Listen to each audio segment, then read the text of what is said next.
Hello and welcome to this week's episode of Analysing Anfield, your tactics and analytics podcast, courtesy of the Blood Red channel. I'm Josh Williams, and I'm not joined by David Hughes this week.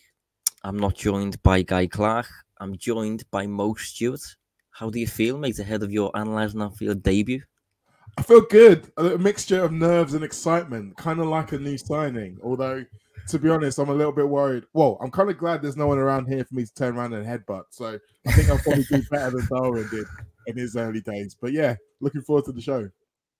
Well, it's funny actually because the way we've been describing the happenings on the show lately in terms of hosts is in a Liverpool context. So we've been describing Dave as Firmino, who's kind of been around for a few years doing this thing. Maybe he's drifting off the scene a little bit now. And Guy Clark was getting described as Jota. So I suppose in that context, you are probably Nunez, mate. Maybe, although I actually think I'm probably more Diaz because I've kind of been around longer than you realise. Yeah, you're probably right there. Yeah, you're probably right, mate. I'll take either, to be fair. Yeah, I mean, they're both top players. Maybe Diaz is the better option considering what Nunez did the other day. But we are going to get onto that anyway. Today we're going to talk about the Palace results, the Palace performance, what happened, bits around the performance and things. We've got a little bit of news regarding Naby Keita that we should address. And then obviously a simple look ahead to Manchester United. Relatively big game. But yeah, first up, we'll go back to Palace. Touch on what happened. I personally expected a big result. I thought Liverpool would right the wrongs of the previous week. Performed relatively okay, I thought, but the result obviously wasn't what we wanted. So without going too detailed, what was your general thoughts on just what happened, Mo? What were your thoughts, mate? It was strange because I went in with all of that same optimism, and for the first half an hour, I maintained that optimism because I think what was lacking at Fulham was intensity. And the first home game of the season on TV on Monday Night Football, you expect them to show that kind of intensity, and they did. You could see that their energy was back, and the crowd responded. So I was comfortable. I was happy. I'd have liked us to make more of one of those good chances or semi-good chances. But then obviously goals change games, and that goal certainly changed the atmosphere in one fell swoop. And suddenly you're just thinking, okay, we've still got this. Another game we've gone behind. We didn't need to go behind. And then there's a sending off again, which is another knock. And then suddenly it becomes a very, very different kind of atmosphere. It's a lot more frantic, a lot more desperate. And I think that played out a little bit on the pitch. Luckily, we've still got the guys with the star quality to pull off our goal. But in terms of building up patterns of play in order to get a result, it really wasn't quite as good. Yeah, I agree pretty much, really. I think Liverpool's performance generally was quite good, was pretty intense, dominated possession, played the majority of the game in their final third, really, and created a lot of chances. You know, Liverpool's shot count on the day, 24 shots. Palace only posted 7. And I think Liverpool posted as many as 17 in the first half alone. And I think, I'm pretty sure in saying that 17 in that first half is the most Liverpool have posted in the first half of a Premier League game since about 2 years. So it kind of captures that Liverpool were really on it. But obviously Wilfried Zaha got in and got ahead for Crystal Palace, really. And I think it kind of stemmed a little bit from Nat Phillips having to play in place of Joe Gomez. That's the downside of playing with a centre-half who I suppose isn't as quick as you need to be to play a high line. And, you know, he hasn't got the rhythm in his game yet. So it kind of set things back a little bit. Then Nunez gets sent off. And I still think Liverpool were great after that. I thought Liverpool played roughly the same game as they were before, going down to 10 men. Got a goal back and things, but it just wasn't enough in the end. But yeah, it's not a great start, is it, Mo? No, and I always think it's weird when you come out of those kind of games disappointed where we've made all the play, had lots of shots, lots of opportunities, and didn't get the result we want. Because I look at it from the other perspective of Crystal Palace. They kind of got what they wanted. They kind of did. Even when we were dominating the ball and not scoring, that's kind of what their game plan was. Like, they knew that was going to happen. When you set up 4-5-1, you're there to defend and then spring. And that's exactly what they did. So as much as we can say 85% of the game was as we wanted it to be, they could probably say the same. And so you get this really weird dichotomy, because I'm really interested in those whole shots thing. It looks like we're getting into good positions. We're able to get shots off. But at the end of the game, we had 4 shots on target and Palace had 3. And it's like the quality of those chances that we're giving up is not comparable with the majority of the chances that we're creating. And obviously, when you're pushing forward as much as we are, you're going to leave spaces. But we need to find a way to tip that in our favor a little bit more, I think. I don't know what that is. I don't know what you reckon. No, I agree, and I think if you look at the expected goals behind the shots that Liverpool created, offers a bit more of a telling picture on what happened. So although Liverpool generated 24 shots, those shots were only worth about 1.7 expected goals. Palace, for context, only generated 7 shots, but their shots were worth about 1.5 expected goals. So what that kind of suggests is the shots that Liverpool aren't really particularly valuable. They're not really close to goal. Pot shots, if you like, at times. Whereas Palace didn't generate much, but when they did, they benefited from the odd little 1v1 and things. And Zaha's goal was a 1v1 with Alisson. Fully enough on that, I mean, we might as well touch on it. What were your thoughts on the goal that we conceded, and whether you've got any criticism maybe that you'd level towards Van Dijk? It's interesting. I think that's the way he's been doing it for a while, and you can see an issue with it. You can see why he's doing it. He's trying to show him down onto his left-hand side. He's trying not to dive in, because arguably he dived in against Fulham and gave away a penalty. So maybe that was in his mind as well. He's trying to show him away from goal, but he's not doing it with that pace and intensity that kind of closes down Zaha, makes him make a decision on the spot. He actually allowed him in on his inside, because that's exactly how he scored it. So there's been times where you look at Van Dijk and you think that he's maybe not having to extend himself as much, or maybe he should sometimes, and maybe you get into this role where you don't really have to go at 100% in order to deal with something. And if you're doing that all the time, sometimes you get a little bit too comfortable at 80%, and you don't recognize when you need to go up to 85, 90. And I think he's a little bit guilty of that sometimes. But again, these feel like very, very, very small things and a very, very, very large thing. I think when you look at the goal itself, I think the lack of recovery speed from Phillips or from Gomez has that Phillips doesn't, would have made a big difference. I think having 2 of them back there to deal with would have made it a lot harder. And again, I feel almost cruel blaming Phillips for not being able to run as fast people, because he can only run as fast as he can. And in terms of being caught out in the positioning, I think that's just the way we play. So I think had any other defender, Gomez, Matip, Konate, been there, they'd have been standing in the same position. They'd have just been able to get back. Yeah, I think you can put a little bit of blame on Fabinho's shoulders. I don't think he's made the best start to the Premier League season, but having said that, his partners have been all over the place, I suppose. So that's part of the reason, and Eze is a difficult player to stop at the end of the day. But I do think quite a few of them. Yeah, I mean, he is a player. I am a big fan of Eze, and especially when it comes to closing down players like that, some players just aren't fazed by it, and I think he's one of them. He just kind of just drifts through, doesn't he? But like Grealish. Yeah, and you see those players, and as they're developing an intelligence, because like I said before, that was such a key part of Palace's game plan. He was almost in that position already while we're attacking, and he knew he was more important to the team going that way than he was trying to get back into position and stop the ball from going in the net, which they were able to do anyway. Yeah. I mean, when Vex is doing what he's doing, I do think he's conscious of Zaha cutting inside. I think he naturally gives Alisson the angles he wants, like typically wants, basically.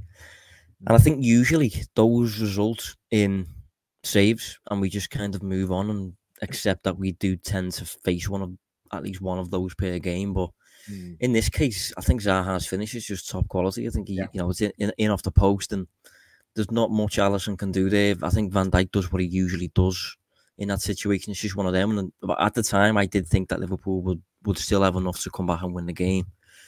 But Nunez did what he did. I mean, we don't usually touch on things like that on this podcast, but what was he doing? I mean, it's hard to analyze the game without it, though, isn't it? I mean, because it was such a seismic event in the game. I mean, I've watched him sporadically for Benfica, Champions League, and in the Primera. There are plenty of defenders in Portugal who wind up strikers. This isn't literally the first time this has happened to him. So I think Pepe's over there, isn't he? I mean, exactly. So why he reacted this time, I honestly couldn't tell you. Yeah, it's frustrating for so many reasons. One, I felt like if he stayed on the pitch, he probably would have scored. I feel like he was still caused. I mean, he wasn't as much of a live wire as he was against Fulham, but he was still definitely causing them problems. And I'd have backed him to continue to do so. But then on top of that, it's the fact that it's a straight red card. It's a 3-match ban. It's a massive interruption into his development at the absolute worst time when there's not really much else in the cupboard to replace him. So when you put all those three things together, it's a split second, heat of the moment, lapse of concentration. But in terms of its impact, potentially massive. Yeah, I agree. I think, on the back of it, there was lots of posts, maybe you could call them, on social media saying like "Welcome to the Premier League" and things like that. For me, that's a load of nonsense. I think the lad's from Uruguay. He'll have grown up plenty used to getting messed about by centre halves and things like that. This won't be a new thing for him, so no. I don't think we've got anything to worry about in that sense. But and I do think, well, if you look at why Liverpool have signed him, I have seen the odd mention from maybe Linders or Klopp describe him as like a warrior at times, right? And I think that spirit that he's got in him obviously blowed over a little bit and kind of overflowed and went too far. But that type of person that he is part of the reason Liverpool were interested in him. He's got that kind of the intensity, basically. He's got that element to his personality, and obviously it went too far. Klopp will ensure that it doesn't happen again. But in terms of him being that type of character, I suppose, who's up for a fight almost, and that sort of thing, a bit like a Suarez or a Diego Costa or whatever. I don't mind it as long as it doesn't cost the team results like that. Diego Costa was genuinely the best at this I've ever seen. And that was because he never used to be the one who'd get sent off. He'd get a yellow card occasionally. Yeah.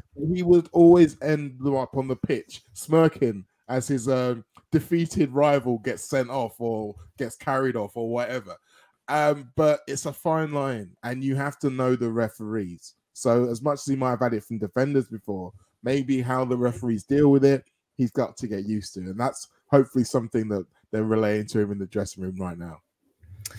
Yeah, I mean, I wanted to touch on, aside from the red card, Nunez's performance, because I think that's kind of what's made it almost feel a bit worse, is that it wasn't just a red card, it was that he didn't score and he seemed to snatch at a few chances. I sent out a newsletter on this during the week just to kind of clear up people's concerns, maybe, because I think there will be the odd person out there who is reluctantly thinking, have we signed a flop here? But I'm pretty sure that this lad it's a matter of time before he kind of explodes, personally. If you look at his performances so far, he is currently top of the league for shots, and that's despite playing 97 minutes of the season. Second for shots is Gabriel Jesus, who's played a lot more than him, on 8 shots. Cristiano Ronaldo's got 7 shots. Erling Haaland's got 6. Son Heung-min has got 6. Harry Kane has 5. Mo Salah has 5. So the fact that Nunez already has 9 suggests to me that he's kind of hoovering up these chances, but just naturally, just when he's in the penalty box and things. And his attempts on goal as well have generally been really close to goal. For expected goals so far, excluding penalties, he is top of the league again. Second is Jesus. Third is Rodrigo at Leeds. Fourth is Haaland. And I think one of the mentions that I put in the newsletter is that 4 of his attempts so far have been in the 6-yard box. And Salah last season posted 13 shots in the 6-yard box all season. Yeah. So I think for me, it's not great. It's not a great start. His finishing has looked a little bit iffy so far. He's looked a little bit nervy, maybe.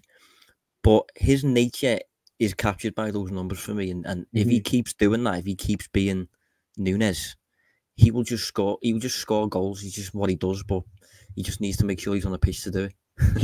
Yeah, that's the most important part right now. It's funny just listening to you talk about him. Then you know who came to mind? Salah. Like for Salah's first season, like people talk about Salah's first season as being one of the most electrifying things we've ever seen. It took him about 3 or 4 games to kick in. I think it was after we lost 5-0 at City. Because I remember that was another game where he missed a couple of chances, and people saying, is he someone who gets a lot of chances, needs a lot of chances to score a lot of goals? And then suddenly they weren't saying that anymore. I feel like this could be a very similar situation because, like you say, at the moment he's getting the chances partly because his teammates are looking for him because they know they want to get him up and running, but also he's got those instincts. He knows the movement that he shows to be able to be in those 6-yard box positions, to be able to get the shots away when defenders are trying to block the angles at every turn. That's what's going to get him the volume of goals, I think. Yeah, I agree. I think it's just a case of like, there was a point in the game fairly early on where a ball was put into the box, might have been a set piece or something, and the ball comes through him at the back post. He's on his own. It's on the volley, and he scuffed at it. And although that can be frustrating, we need to kind of shift the thinking towards that being a massive positive that he's even got that chance. Because if he keeps getting those, the goals will come. It's just the way things work. The issue is sometimes mentally it can get in a player's head. He starts to doubt himself and he stops getting in those positions, and then it can spiral. But I think Klopp just needs to kind of ensure that the missed chances don't affect him, the red card doesn't affect him, and he can just keep being himself, basically. I think that's right. And in a way, I was hoping the best thing for that is for his other teammates to start winning games. So he's not thinking, if I miss this chance, we don't win the game. Because that's when you do start to put too much pressure on yourself. Hopefully, that won't be the case going on for future. Like, while he's out, one of our other players, maybe Mo Salah, hopefully Mo Salah, probably Mo Salah, gets on the floor in front, and in those 3 games, and then suddenly it's a very different team he's coming back into. Yeah, well, I actually sent a newsletter out last week saying that, and it still applies this week. Through his first 2 games, Liverpool actually haven't held the lead yet. They haven't benefited from being in the lead, and I think considering what he's like, specifically a player who thrives on the break, he's very quick. We know that he likes balls in behind. You can just do that a lot more when you have a lead, and Liverpool haven't benefited from that yet. So he's had to get in these scoring positions when the penalty box has been a bit clogged and things like that. And even despite those limitations, he's still doing it. You know, I've just said he's top of the league for shots. So I don't think he's a problem. I don't think there's anything to worry about there and like that. I just think it's a matter of time before he probably explodes in a goal scoring sense rather than a head putting sense. My prediction is for the derby, by the way. Would you have any reservations to play him though, considering the nature of the derby, the intensity of the derby? I mean, if it's his first game back, perhaps maybe from the bench. But otherwise, although to be honest, that's the easy way to kind of solve any fears about that in one fell swoop, isn't it? If he can survive the derby, then it's like, okay, you can survive anything. Because they will absolutely be trying to wind him up.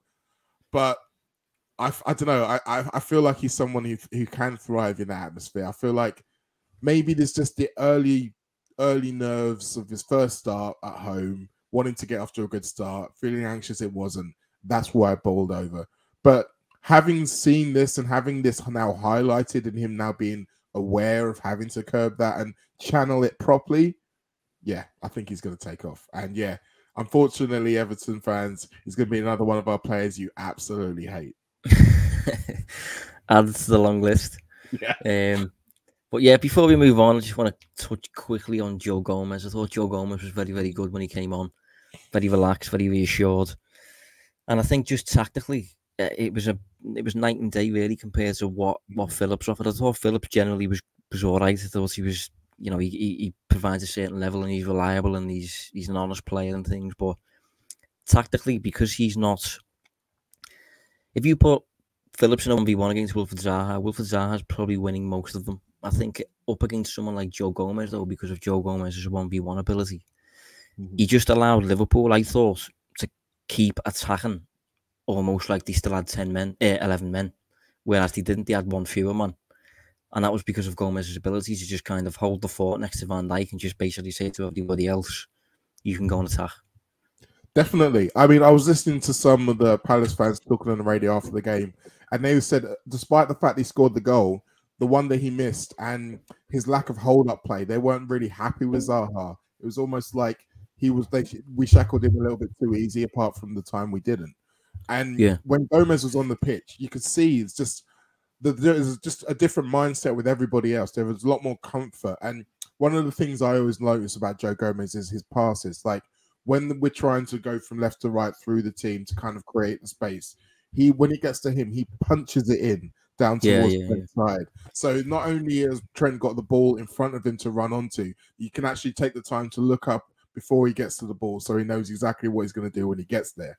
And also, the way that Joe kind of has that right back kind of knowledge and experience as well. Late in the game, when Trent was deciding that he was going to be the number 9, Joe was kind of covering both positions. If Matt was there, I really don't think Trent would have had the confidence to go into those positions.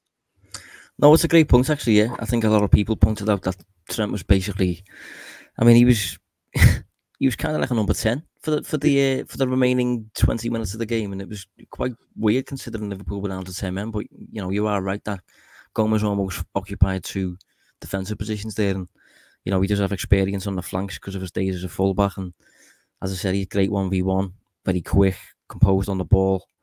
So it'll be nice to see him get back to playing regularly. Basically, I've got no issues with Gomez playing. I think he's great. I think he's easily same level as Matip and Kanate for me. I don't think there's any drop in standard there. So if we can take him to Old Trafford, that would be great.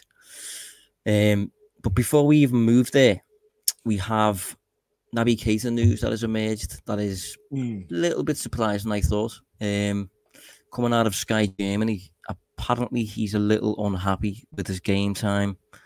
Contract expires next summer, and it's not a cert that he's going to sign anything, apparently, or along those lines. So, what are your thoughts, Mo? Are you surprised, or? In some ways, I was surprised to hear him vocalize that he's unhappy, but in some ways, not really. I mean, if we look at Naby in general, I always say he's probably the most fascinating player in our squad, because we were nearly 5 years into his Liverpool career, and still no one can really nail down if he's 100% been a good player or he has been a disappointment. And everyone has their own biases based on what they thought he should be, what he actually is, etc. Yeah. But from my perspective, winding the clock back 12 months, we were all saying it's a big year for Naby.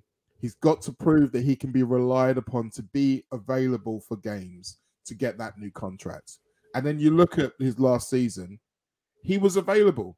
Like, he missed very few games through injury, and he was in the squads more often than he wasn't. I think 47 out of the 62 games he was in the squad, and so he was available.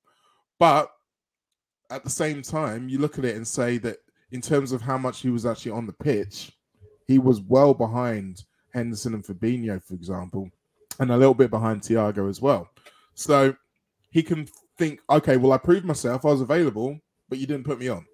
So I can see from his perspective why, but it's from Liverpool's perspective, they're very much, I can't see a world where we decide to sell him this window unless it's selling him to a certain team in Germany who have a certain English midfielder who might be looking to come in the other direction.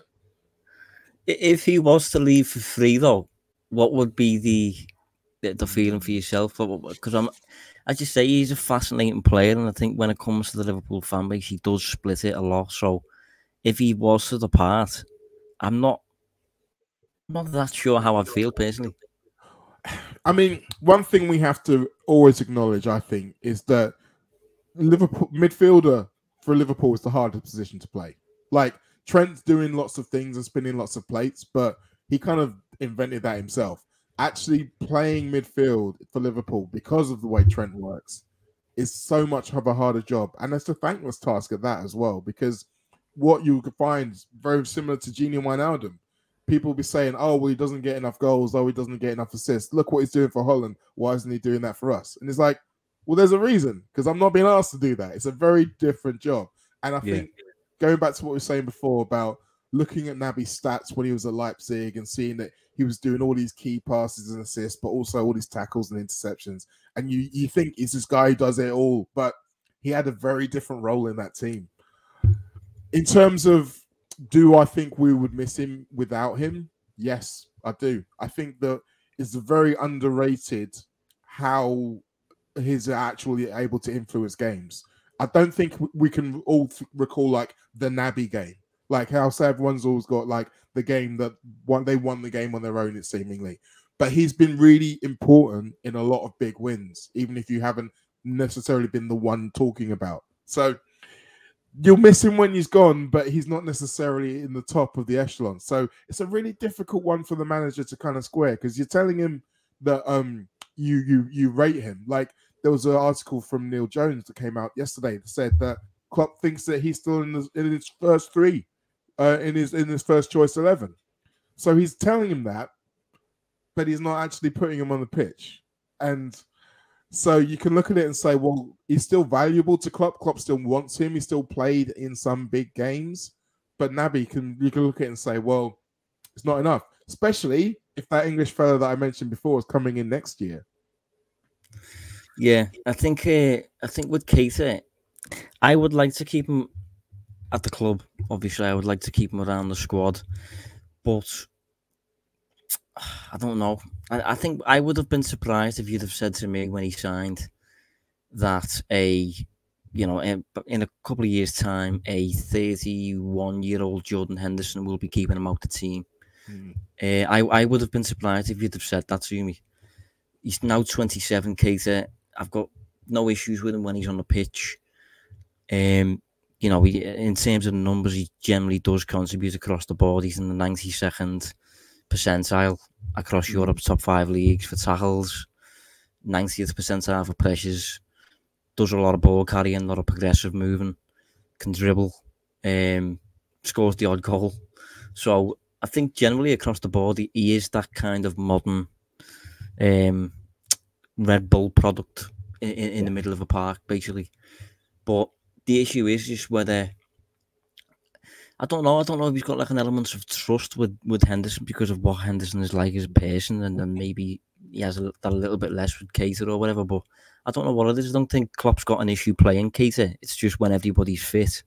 He seems to be fourth choice for me rather than third, and we don't have 4 midfielders on the pitch, so he ends up being the first sub. It's a difficult one. It is. And that's the thing, isn't it? You can look at it from both perspectives and say, Klopp is telling him that he still needs him and he still values him. But like you say, he would have expected to have been in ahead of Jordan Henderson by now. In fact, he might have even been secretly miffed when Henderson signed a new contract. But that's something that Naby himself can't control. And maybe that's where the frustration comes. And you see, like, another close friend of his in the dressing room has just moved on for a new challenge. Maybe someone else who felt like he was not quite on the appreciation level with some of the other peers in the team. So you can see how those conversations and how those thoughts start to fester. But whether or not he'd get it better anywhere else, that's another question. Because there are teams who would definitely have him in their team, but whether they're teams who are fighting for the very, very top of the very best trophies, I don't know.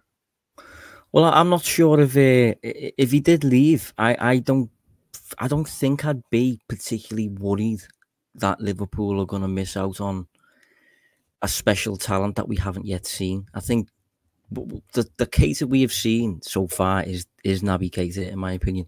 And I don't think if we were to sell him, I don't think he'd go elsewhere and make Liverpool regret not using him properly or whatever. I think he's always been a good player.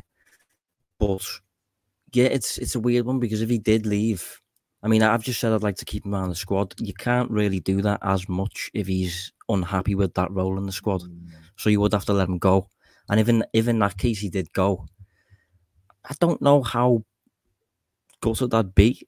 I wouldn't. I'd rather him stay. But there were a lot of losing them. Yeah. Say it again. there are a lot of variables, though, isn't it? Because Yeah, it depends upon the other guys in the squad.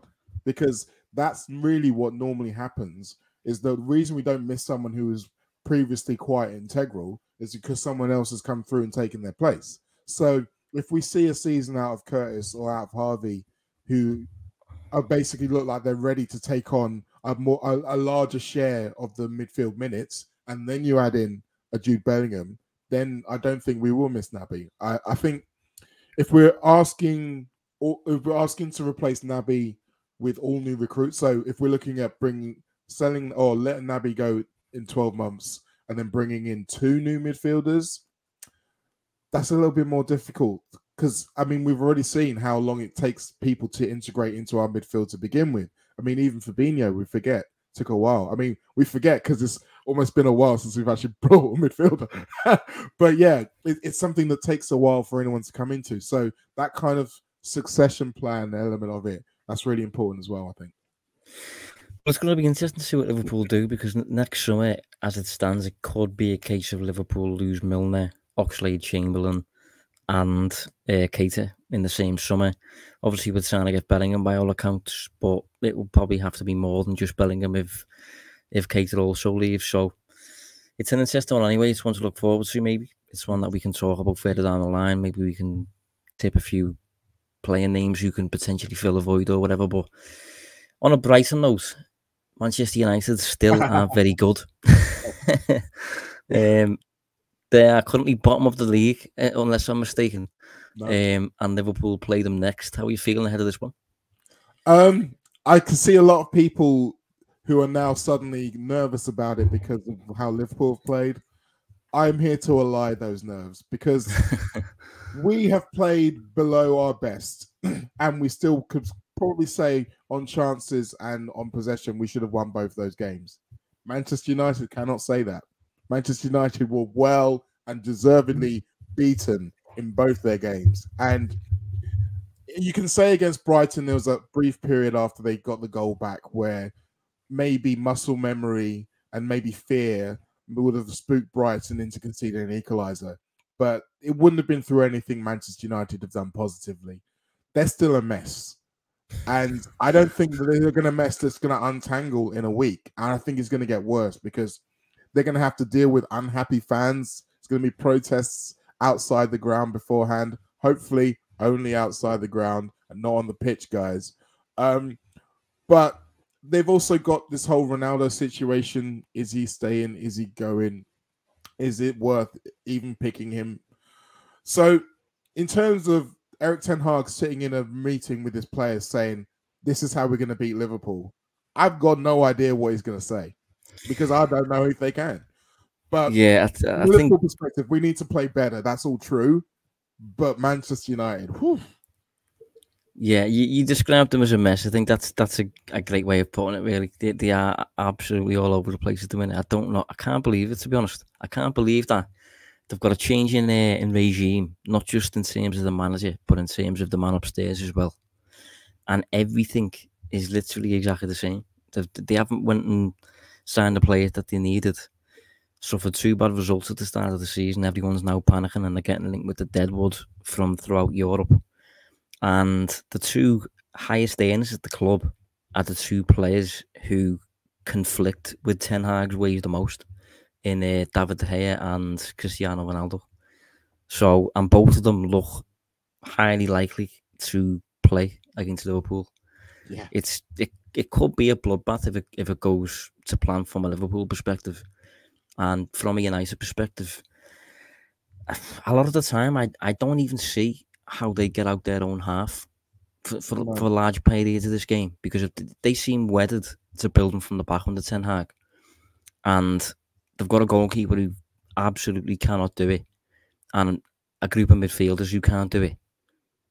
And you're playing against Liverpool, who, you know, are coached by Jurgen Klopp and have been for 6 years or so. His whole philosophy is founded on counter-pressing and picking apart these possession-based teams who try to build through the thirds.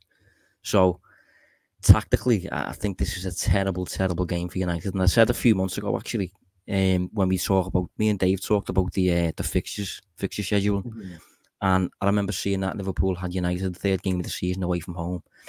And I remember saying to Dave, putting a positive spin on it, saying Brighton and Brentford are not easy games. They could easily not win those games. And then they go into the Liverpool game under pressure. And that's exactly what's happened. Yeah. I mean, does anyone remember that Man United beat Liverpool 4-0 a few weeks ago? It seems like a mirage, Exactly. doesn't it? That didn't really happen.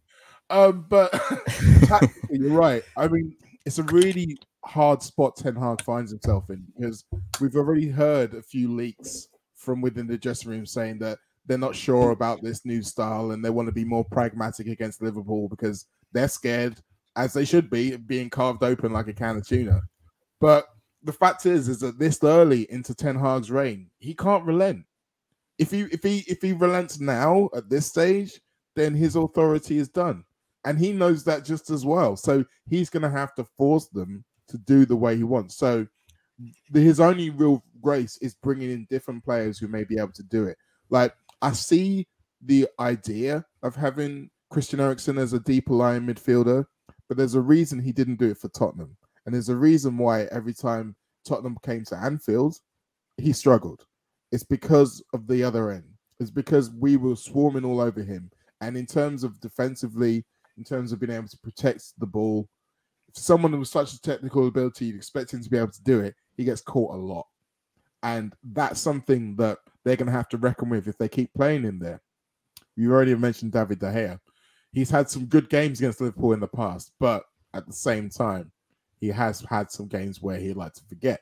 And I do think that we are going to be able to, we're going to test him in a way that is hopefully going to crack. I think De Gea is their biggest, well, not, depends how you want to put this. I think De Gea is the worst fit in the squad for Ten Hag in terms of the players who start. I know Ronaldo's also a terrible fit, but De Gea, it is bad, isn't it? I mean, wow. You know, at both ends of the pitch as well, almost like the two most important players. Yeah, massive club as well, and it's, you know, most Premier Leagues and things like this, and they're just an absolute mess. Honestly, it's like appointing Pep Guardiola and putting David De Gea in goal and putting Cristiano Ronaldo up front. You've got a player there who won't press, won't defend for no matter what you do, and you've got a goalkeeper who, for the life of him, cannot build from the back. He has zero clue of what he's doing with the ball at his feet, De Gea. And Ten Hag is committed to doing it. You know, he's from Ajax. That's what United will do there at home. It's a big pitch. I would be surprised if he suddenly started hitting long. You know, it's just. And the thing about that, two things about that. One, talking about Pep Guardiola, the first thing he did when he walked into Man City was get rid of Joe Hart. Yeah, for exactly the same reason. And this was at a time when Joe Hart's reputation was actually quite high. There's quite a lot of people who are wanting that move to fail. And then you had Claudio Bravo, and it kind of did fail. But then you had Edison, and it was like, oh, okay, I understand now. This is why we do these things. But yeah, in terms of De Gea and his position at the club and the years that he was their only good player and bailing them out, I've kind of bought him so much credit that now it's a really hard decision to go. But they knew Erik Ten Hag was coming into Manchester United. I'd like to think from a fair way away. They knew how he wanted to play. This is not a surprise to anyone that David De Gea can't play this way. So the fact that they let Dean Henderson go and they haven't found someone who can play this way in all this time, it's just negligent. It really is. Yeah, it's embarrassing. It's really, really bad. And you know, Liverpool going up against this player, knowing that he's going to build up like this, or he's going to at least attempt to, it can only result in positives for Liverpool, because I don't see how Ten Hag can suddenly start instructing De Gea to start going long and things like that. So I think Liverpool should get a lot of joy through pressing Man United, and I think generally, if you look across Premier League history, the same happened with Manchester City when Guardiola first took charge. Any team that suddenly starts to build from the back and they are basically learning on the job, they will get pressed. They get pressed because you get joy out of it early on. Burnley were pressing Manchester City early on in the Pep Guardiola reign. But then they will get to a point where they're too good to be pressed, and teams eventually start backing off. Yeah. But in the early stages, they get pressed, and United are currently suffering from that. Brighton did it, Brentford did it, scored a goal immediately from it as well, and Liverpool will certainly do it. And if Ten Hag sticks to his principles, which I'm not sure, I mean, what camp are you in with that? Do you think it's Ten Hag's responsibility to adapt to the players at his disposal, or do you think it's Manchester United's fault for not adapting the squad to Ten Hag's needs? You know, there's two ways of looking at that one. I would say more the latter, simply because I would agree. Man United obviously. I went through a job interview with Ten Hag where he told them what he planned to do, and they said, "Yes, we like this. We're going to give you the job." So they need to enable him to do the job, and they haven't. Yeah. From what Ten Hag can do, he needs to try different players within that system. I think if he's going to persist with it, and he definitely will. I don't know about who their backup goalkeeper currently is, because I think Lee Grant's gone. I don't know who they brought in. If they've got a young goalkeeper they can bring in, but I'm not sure myself actually. Yeah, but I mean, I know that they've got James Garner, who they can bring into midfield, who did very well for Nottingham Forest last year, and who's been pushing for a place in the side of Tom Heaton. Of course, that's Tom Heaton is, yeah. Tom Heaton. I mean, he's probably not a massive improvement in terms of playing with his feet, so that's a difficult one again. But I think. I think if you can't change the system, you have to change the personnel. In the scenario that you're at the moment, I think, and like I say, when you're trying to lay down authority, you're trying to lay down a kind of a blueprint for how you want to play, then you can't be changing this early. And so they're going to have to find a new way. I don't think they will, and that's why I don't think they're going to beat Liverpool or get anywhere near. Yeah, it really is a terrible time for them to be facing Liverpool at the moment. If they start to stick with their principles and try to press Liverpool high, you've got Ronaldo probably leading that press, which doesn't bode well. And then you have Van Dijk, who has the passing range to just escape that press at the drop of a hat, really, in the direction of Salah, who can then run directly at United's back line, probably. So there's lots of weaknesses that United have that Liverpool can target here, I think. It's a shame Nunez isn't going to be playing. I would have liked to have seen Nunez against Martinez to see against the does height matter? You know, that big question. You know, where do you stand on that one, Mo? I think it's difficult because I look at Martinez and how he was able to manage it back when he was playing for Ajax. There was a lot of kind of dark arts of him just kind of leaning into people and just, positioning himself at the right time. And you may not get away with that quite as easily over here. We've already spoken about how referees can differ from country to country. So that might be something he has to deal with. But he maybe also wasn't dealt with being targeted in quite the same way as he has been here. Because admittedly, yes, Ajax are the biggest team in Holland. And so if you're playing against them, you're going to try and find a weakness. But as a brand new shiny signing as centre-half for Manchester United, then you're going to be under a different level of scrutiny and people are going to be peppering you. And if you show any weakness, then they're going to try and continue until you don't. And in terms of Liverpool's profile, it's a shame. I mean, had he still been here, I might have even been tempted to put Divock up against him and see what he did with him, because that's one thing he's very good at the moment is in terms of his hold-up play. Firmino's a different kettle of fish. Firmino's good in the air, but he doesn't do that kind of backing in hold-up play in the same way. So it'll be interesting to see how we approach it. He's more the press monster trying to snap around his heels. So yeah, it might be only a set pieces that it comes into play, but a set pieces, it can definitely come into play. Yeah, I was thinking like myself, Liverpool have got Van Dijk and players like that, so top deliveries from the flanks and things.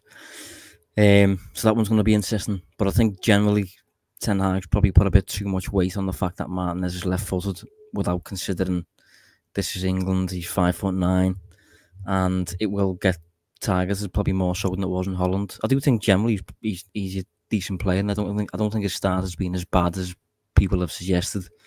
But that is a flaw that opposing coaches are going to identify. I think the irony for Martinez, if he'd have been playing at fullback or a defensive midfield in this team, then I think he'd be looking a lot better. Yeah, probably. Considering it's Mo's debut though, and it's a relatively it's a massive game, isn't it? We're gonna do predictions. So, what are your thoughts, mate? Give me a shout. Well, after all I've said, I can't really back down now, can I? I do think it will be a comfortable win for Liverpool. Maybe we only score one in the first half, but clear two goals. So 2-0, 3-1, something like that. It won't, unfortunately, be as glorious as last year, but it will definitely be a Liverpool victory in my eyes. That first goal could be disastrous. If that first goal comes relatively early and it's a bad goal to concede or something like that, it could be bad. I'm going to say 3-0. I think United will generally struggle to escape their own half if they stick to that building from the back with David De Gea. Ronaldo up front, it doesn't work. It's a massive problem, that team. And Liverpool are hopefully going to highlight all the flaws in it, like they did last season. So I think we'll leave it there. So, Mo, thanks for appearing on, mate. No problem. I enjoyed it a lot. Yeah, it was a strong debut, and we'll be back next week. So thanks for tuning in, and we will see you then.